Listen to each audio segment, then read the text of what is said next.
वारंवार चालूच आहे वकील बदलणं. ते काही नवीन नाही आहे गोष्ट, जुनीच गोष्ट आहे ती. परंतु आज ज्या प्रकारे आरोपींच्या वकिलांनी किंवा आरोपींनी की जे सरकारी वकील आहेत संतोष अण्णा देशमुख प्रकरणातील, ते बदलण्यात यावे असा एक अर्ज दिला होता. तर तो आज अर्ज रिजेक्ट केलेला आहे. ॲज इट इज जशात तसे हेच वकील ही केस पुढे चालवतील अशी ऑर्डर देखील झालेली आहे. आणि यापुढं साक्षीदारांची लिस्ट येणाऱ्या तारखेला 7 तारखेला दिली जाईल आणि केस चालू होईल. मात्र अशी देखील चर्चा सुरू आहे की जे यामध्ये साक्षीदार आहेत किंवा तुम्ही या संदर्भात कुणावरती दबाव येतोय असं काही घडत आहे? ह्या केसला बाकीच्या काही केसेस आहेत त्याच्याशी कम्पेअर केलं जात आहे. याविषयी मी रीतसर जे आपले SP साहेब आहेत त्यांना सगळ्या गोष्टी सांगितलेल्या आहेत, कागदोपत्री दिलेले आहेत आणि त्यावर त्यांनी ॲक्शन देखील घेणं गरजेचं आहे.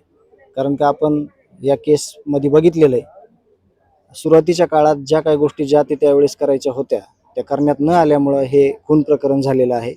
त्याच पद्धतीनं आज वेगवेगळ्या नंबरवरून काही कॉल येत आहेत आणि ते कॉल कुठल्या नंबरवरून येत आहेत आणि कोण कशा संदर्भात करतायत त्याचे आम्ही रीतसर अर्ज दिलेले आहेत SP ऑफिसला. त्यावर लवकरात लवकर ॲक्शन व्हावी. कुणाला कॉल येत आहेत आणि काय म्हणणं आहे त्या? नातेवाईक आणि मी स्वतः आहे त्याच्यामध्ये. आता त्याच्यात ॲक्शन काय होती आम्ही रीतसर दिलेलं आहे तसे पत्र. त्यावर मी जर आज SP साहेब असतील तर मी त्यांना भेटणार आहे. काय त्यामध्ये धमकी दिली जाते, नेमकं काय दबाव आणला जातो असं म्हणजे अंदाज काढला जातोय की समजा ही केस कशाने थांबवल.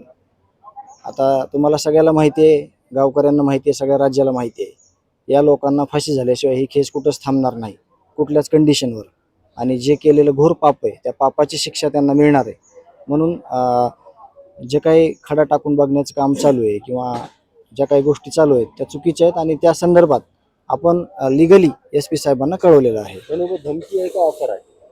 नाही, त्याला नाही आपल्याला सांगता येणार काय आहे ते, परंतु ते म्हणजे आता त्याच्यात पुढं आपण त्याच्यात इंटरेस्ट घेत नाही कुठल्या गोष्टीत, म्हणून आपल्याला त्या संदर्भात बोलता नाही येणार. ते ॲक्शन SP साहेबांनी पोलीस प्रशासनानं घेतली पाहिजे.